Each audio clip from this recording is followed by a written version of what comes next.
حضرت محمد صلی اللہ علیہ وسلم کی زندگی۔ حضرت بی بی آمنہ رضی اللہ تعالی عنہا قریش کے خاندان میں بہت ہی نیک بخت بیوی تھیں۔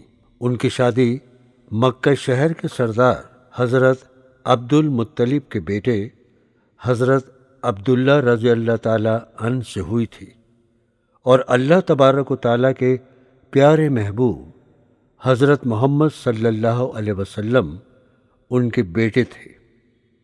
آپ کی پیدائش میں چند ہی مہینے باقی تھے کہ آپ کے والد کا انتقال ہو گیا، اور کچھ سال بعد حضرت بی بی آمنہ رضی اللہ تعالی عنہا کا بھی انتقال ہو گیا، اور ہمارے پیارے نبی حضرت محمد صلی اللہ علیہ وسلم بچپن میں ہی یتیم ہو گئے۔ نہ باپ کا سایہ اور نہ ماں کی گود رہی۔ اب آپ کی پرورش آپ کے چچا حضرت ابو طالب نے کی۔ وہ آپ سے بہت ہی پیار اور محبت کیا کرتے تھے۔ جب آپ بڑے ہوئے تو آپ اپنے چچازاد بھائیوں کے ساتھ جنگل میں بکریاں چرانے جاتے تھے اور گھر کا کام بھی کیا کرتے تھے، اور بڑے پیار اور محبت سے رہتے تھے۔ آپ کے خاندان میں ایک بی بی حضرت خدیجہ رضی اللہ تعالی عنہا تھی۔ انہوں نے اپنا مال دے کر نبی کریم صلی اللہ علیہ وسلم کو تجارت کے واسطے ملک شام بھیجا۔ آپ نے تجارت میں کافی منافع کمایا اور واپس آ کر ایک ایک درہم کا حساب دیا۔ آپ کی سچائی اور ایمانداری سے حضرت خدیجہ رضی اللہ تعالی عنہا بہت خوش ہوئیں، اور کچھ دنوں کے بعد آپ نے حضرت محمد صلی اللہ علیہ وسلم کے ساتھ نکاح کر لیا۔ حضرت خدیجہ رضی اللہ تعالی عنہا بھی بہت ہی نیک دل بیوی تھیں۔ آپ نے نبی کریم حضرت محمد صلی اللہ علیہ وسلم کی بہت خدمت کی، کیونکہ وہ آپ سے بے حد محبت کیا کرتی تھیں۔ حضرت محمد صلی اللہ علیہ وسلم بچوں سے بہت پیار کرتے تھے۔ وہ ان کے سر پر شفقت کا ہاتھ پھیرتے اور ان سے بہت محبت سے پیش آتے۔ حضرت محمد صلی اللہ علیہ وسلم جب 40 برس کے ہوئے تب اللہ تبارک و تعالیٰ نے حضرت جبرائیل علیہ السلام کو آپ کے پاس بھیجا اور حکم فرمایا، اے محمد، میرے بندوں کو اچھی بات بتاؤ اور بری باتوں سے روکو اور سیدھے راستے پر چلاؤ۔ حضرت محمد صلی اللہ علیہ وسلم اللہ تبارک و تعالیٰ کا فرمان سن کر صفا پہاڑی پر چڑھ گئے اور اپنے عزیزوں اور قریش کے سب لوگوں کو پکارا۔ جب سب لوگ آپ کے پاس جمع ہو گئے تب آپ نے فرمایا، لوگو، اگر میں تم سے کہوں کہ اس پہاڑ کے پیچھے ایک بڑی فوج چھپی ہے اور وہ تمہیں مار مار کر تمہارا مال و اسباب لوٹ کر لے جائے گی، تو کیا تم میری بات پر یقین کرو گے؟ سب لوگ بول اٹھے، ہاں، ہم آپ کی بات پر یقین کریں گے، اس وجہ سے کہ ہم خوب جانتے ہیں کہ بچپن سے لے کر آج تک آپ نے کبھی جھوٹ نہیں بولا ہے۔ آپ نے ہمیشہ ہم لوگوں کی بھلائی کی ہے، اس لیے آپ جو کچھ کہیں گے ہم لوگ اسی بات کو سچ مانیں گے۔ آپ نے فرمایا، اگر ایسی بات ہے تو سب لوگ سنیں۔ ایک دن ہم سب کو اس دنیا سے اللہ تبارک و تعالیٰ کے پاس جانا ہے۔ ہم لوگ جیسا کام اس دنیا میں کریں گے اس کا پھل ویسا ہی ملے گا۔ وہاں پر کوئی شخص کسی کی مدد نہیں کرے گا، نہ کوئی اللہ تبارک و تعالیٰ سے تمہاری سفارش کرے گا۔ اس لیے تم لوگ صرف ایک اللہ کو مانو، اسی کی عبادت کرو، کیونکہ وہی سب کو پالتا ہے اور وہ ماں باپ سے 70 گنا زیادہ پیار کرتا ہے۔ آپ کی بات سن کر کچھ لوگوں نے تو آپ کی بات مانی، مگر ان میں سے کچھ بدبخت لوگ ایسے بھی تھے جنہوں نے آپ کی بات ماننے سے صاف انکار کر دیا۔ اس کے باوجود آپ امیر و غریب، ادنیٰ و اعلیٰ سب کو اللہ کا کلام سناتے تھے اور نیک راہ بتاتے تھے، مگر مکہ والے آپ کی نصیحت نہیں سنتے تھے اور آپ کو طرح طرح کی تکلیفیں دیتے تھے۔ کوئی کہتا تھا آپ جادوگر ہیں، کوئی کہتا تھا پاگل دیوانے ہیں۔ توبہ توبہ، آپ صلی اللہ علیہ وسلم کو یہ لوگ کتنا برا بھلا کہتے تھے، مگر نبی کریم صلی اللہ علیہ وسلم کسی کی بات کا برا نہیں مانتے تھے۔ آپ جدھر سے بھی گزرتے تھے، مشرک لوگ آپ پر کوڑا پھینکتے تھے، اینٹ پتھر مارتے تھے، جس کی وجہ سے آپ لہولہان ہو جاتے تھے، مگر پھر بھی آپ ان سے کچھ نہیں کہتے تھے۔ ان لوگوں کا شر اتنا بڑھ گیا تھا کہ یہ لوگ آپ کے ماننے والوں کو بھی تکلیفیں پہنچایا کرتے تھے۔ مکہ والوں نے مسلمانوں کو اس قدر ستایا کہ مکہ میں رہنا دشوار ہو گیا، اور آپ صلی اللہ علیہ وسلم اپنے کچھ ساتھیوں کو لے کر طائف کے شہر میں تشریف لے گئے، اور وہاں پر آپ نے لوگوں کو اسلام کی دعوت دینا شروع کیا، مگر یہاں بھی لوگوں نے آپ کو تکلیفیں پہنچائیں اور آپ کو شہر سے باہر نکال دیا۔ آپ شہر سے نکل کر جنگل میں پہنچے۔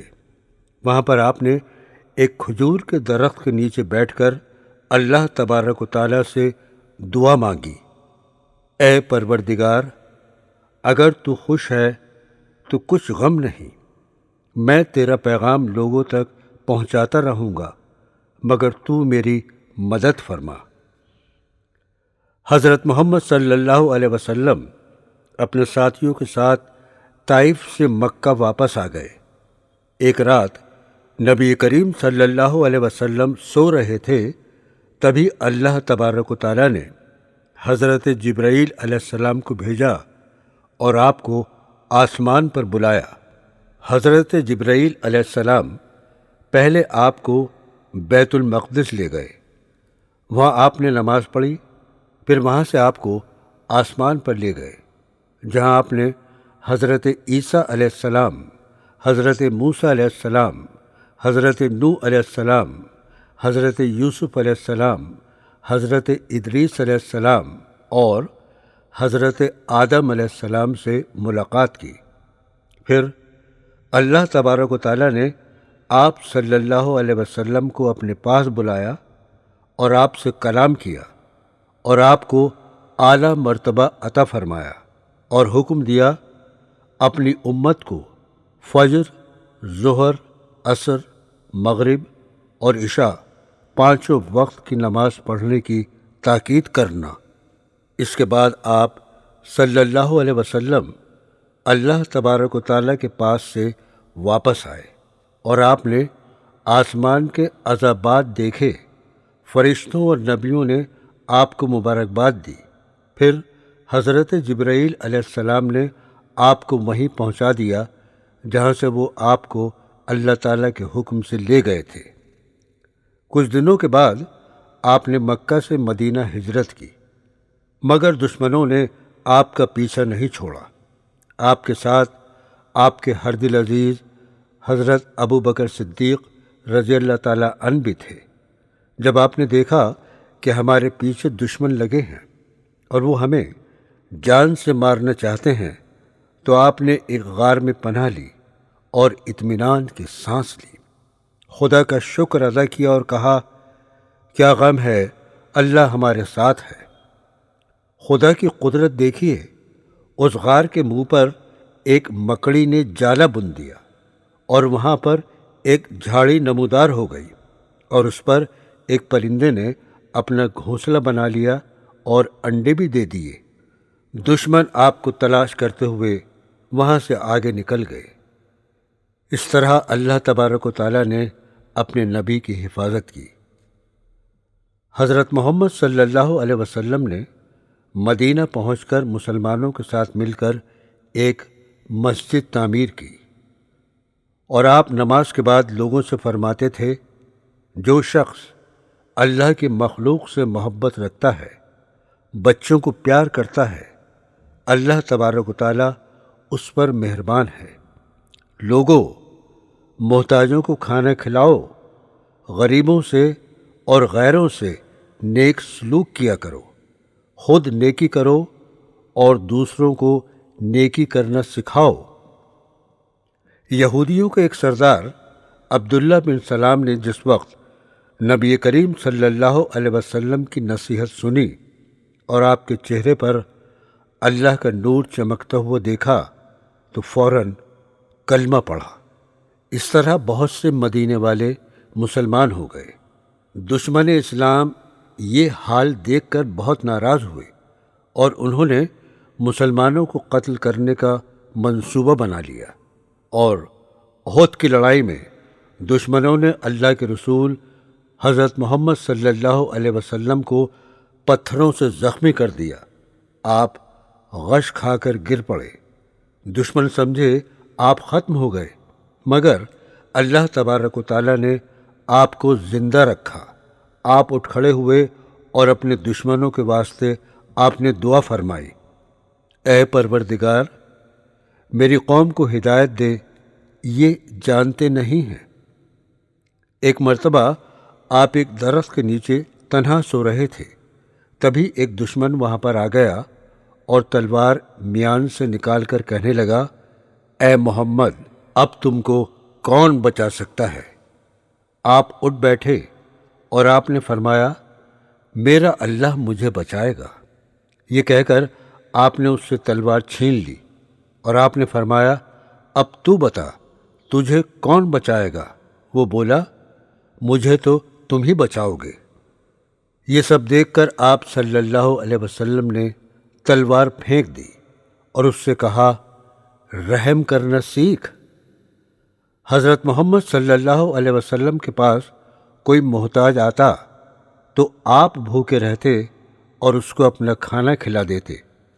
آپ نے کبھی کسی کا سوال رد نہیں کیا۔ ایک مرتبہ کچھ عیسائی آپ کے پاس آئے اور کہنے لگے، مسیح کنواری مریم سے پیدا ہوا، وہ خدا کا بیٹا ہے، باپ بیٹا اور روح قدوس یہ تین ایک ہیں۔ آپ صلی اللہ علیہ وسلم نے فرمایا، مسیح تو بے باپ کے پیدا ہوئے، مگر آپ یہ بتائیں کہ حضرت آدم علیہ السلام کے ماں باپ کون تھے؟ یہ سن کر عیسائی خاموش ہو گیا۔ آپ نے فرمایا، سنو، خدا کی ذات پاک ہے، نہ اس کا کوئی بیٹا ہے نہ بیوی ہے، نہ وہ کسی سے پیدا ہوا ہے اور نہ کوئی اس سے پیدا ہوا ہے، وہی سارے جہاں کا پالنے والا اور ہم سب کا پروردگار ہے۔ حضرت موسیٰ علیہ السلام کی طرح حضرت عیسیٰ علیہ السلام بھی نبی ہیں اور خدا کے نیک بندے ہیں۔ آپ کی بات سن کر سب عیسائی واپس چلے گئے۔ اللہ تبارک و تعالیٰ نے اپنے پیارے محبوب حضرت محمد صلی اللہ علیہ وسلم پر اپنا کلام قرآن اتارا، جس سے بڑھ کر دنیا میں کوئی کتاب نہیں ہے۔ یہ آسمانی کتاب ہم کو سچا مذہب سکھاتی ہے۔ ہم ایک اللہ کو مانتے ہیں، اسی کی عبادت کرتے ہیں، نہ اس کی کوئی اولاد ہے اور نہ وہ کسی کی اولاد ہے۔ اس نے زمین، آسمان، چاند، سورج، ستارے، پرندے، جانور، انسان و جن سب کو پیدا کیا ہے۔ وہ اللہ ایسا مہربان ہے کہ اس نے ہمیں اچھی باتیں سکھانے کے واسطے ہر جگہ نبیوں کو بھیجا۔ ان نبیوں نے اپنے اپنے زمانے میں لوگوں کو نیکی کی راہ بتائی۔ سب نبیوں کے بعد اللہ تبارک و تعالیٰ نے نبی کریم حضرت محمد صلی اللہ علیہ وسلم کو بھیجا، جنہوں نے اسلام جیسا کامل دین سکھایا کہ اب کسی نبی کی قیامت تک ضرورت نہیں ہے۔ اسلام ساری دنیا کو نجات اور امن کا سیدھا راستہ بتاتا ہے۔ ہمارے نبی نے ایسی اچھی تعلیم دی کہ اب ایک خدا کو مانتے ہیں اور ہم آپ کو سچا نبی مانتے ہیں، اور آپ سے پہلے جتنے بھی نبی آئے ہیں سب کو سچا نبی مانتے ہیں۔ ہم اس بات پر یقین کرتے ہیں کہ سب مرنے کے بعد زندہ کیے جائیں گے۔ جو نیک بندے ہیں وہ جنت میں جائیں گے، اور جو بدکار لوگ ہیں وہ دوزخ میں جائیں گے۔ ہم یقین کرتے ہیں جو کچھ ہمارے نبی حضرت محمد صلی اللہ علیہ وسلم نے سکھایا وہ سب اللہ کے حکم سے سکھایا۔